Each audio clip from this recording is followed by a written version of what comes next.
Reports are that the New York Jets are quote unquote all in on trading the 10th overall pick in the 2022 NFL Draft to acquire wide receiver Deebo Samuel from the 49ers. I have been a staunch proponent of the Jets making this move on social media, which has prompted Jets fans of many to at me with their reasons why they don't think this is a good move. And some of these reasons are valid, but I'm going to go ahead and give counter arguments to debunk the top 5 reasons I've been given from other Jets fans of why the Jets should hold on to the 10th overall pick rather than trade it for Deebo Samuel. Also, NFL Draft. 5 days away. Subscribe for a chance to win an official Jets NFL Draft cap, as well as a large men's Jets zip-up hoodie. Subscribe for your chance to win. Reason number 1 that is most common given to me why the Jets should not trade for Deebo Samuel, specifically the 10th overall pick, is someone says we should just draft Jameson Williams, Drake London, Garrett Wilson. Okay, I like all those players. I'm not going to be devastated if we miss out on Deebo and we get one of them. However, we have to admit that there are 3 rolls of the dice with taking one of these rookie receivers. Number 1, are they there at 10? Falcons could take him at 8. Number 2, whatever guy you like. Is he healthy? Jameson Williams, torn ACL. Drake London, fractured ankle. Tweaked hamstring. Pushed back his pro day. And number 3, are they actually going to develop into the all-pro caliber talent that you hope they will? Because statistically, that's unlikely. So those are 3 pretty big rolls of the dice, whereas Deebo Samuel is a proven commodity. Number 2, the second most common argument, is more of a philosophy of wanting to build through the draft rather than acquiring players via free agency and trade. And I agree. However, the Jets can do both. If the Jets traded pick 10 for Deebo Samuel, they would still have the 5th most draft capital in the league. They'd still have 8 other picks to go ahead and round out their roster. They could go edge at 4, probably 2 defensive starters in the second round. Hopefully at pick 69, another guy who can compete for a starting job. And then 4 more picks in rounds 4 and 5 to add some depth. We can do both. We can do both.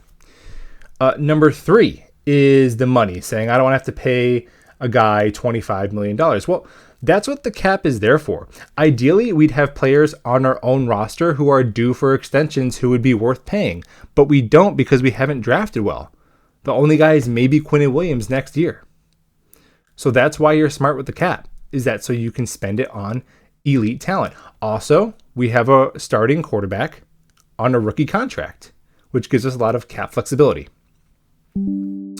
Number 4, there's been reports that part of the reason why Deebo wants to leave San Fran is he doesn't want to be used as the wide back, that running back role, as much anymore. Now, there's 2 parts to this argument. Number 1, people say they don't want a guy who thinks they can come in and dictate how the offense is called.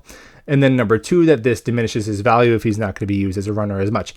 Number 1, to that first part, there's no top-tier wide receiver in the NFL that is going to be good to sign up for that role for multiple years, because this didn't really happen until the second half of the year. If you look at Deebo's game logs, it was like 1 carry, 2 carries, 2 carries, 3 carries, 1 carry. Then about halfway through the year, around week 9, from week 9 on, it was like 7 carries a game. And he was a good sport for it. He's like, whatever I have to do to get the team to win. But if you told Devontae Adams, Stephon Diggs, Cooper Kupp, hey, we're going to start giving you 7 carries a game. We're going to hand it off to you on 3rd and 2 so you can go down there and grind and pick up 3 yards. Yeah, their agent is not going to have that. So I'm not going to hold that against Deebo because he wants to prolong his career. And in the second part, does this devalue him as a player? Well, I don't think this necessarily means he doesn't want to run the ball at all. He just doesn't want to run the ball at that clip and in that fashion. So I'm sure our offensive coordinator can be creative in getting Deebo the same amount of touches that just look a little bit different. Maybe instead of running it between the tackles, we can get him more tosses or jet sweeps or screens where he's getting tackled by guys who weigh 200 pounds and not 300 pounds. So that's not really any factor to me. And also, he had 1,400 yards just as a receiver. He'd still be elite if you take away that running ability, but I think we could find a creative way to both maximize his talents and help the longevity of his career. Number 5. This is actually to me, the weakest argument that I hear is that we're not one player away, or we're not ready to win, or we're not in a Super Bowl window. And we can't try to win games until we're ready to win games. What kind of a loser mentality is that? And okay, are the Jets, even if everything goes right and we get Debo and we nail our draft, are we going to win the Super Bowl next year? No. But to act like there's no difference between winning 4 games and, that from there on it's just Super Bowl or bust, I disagree. If we could win 9 games, dare I say scratch into a wild card spot, Debo's worth that just alone. He's worth that just alone. Not to mention the other reasons I've mentioned, besides winning, which is being relevant, being exciting, being worth the price of admission, being worth a national TV spot, having a player's jersey that's worth buying. So to me, I'm not buying that argument at all. Those are my top 5 Debo myths debunked.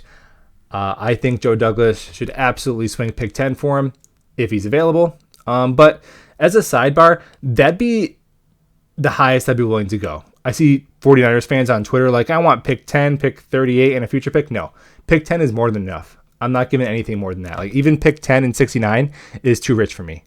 10 is more than enough. I don't see anybody outbidding us at 10. I think that'd be a fair price. We wanted to go wide receiver at 10 anyway, so it doesn't really change our draft plans other than that. Let me know what you think in the comments below. If you liked the video, hit the like button. If you love the video, hit subscribe. But either way, let's go Jets.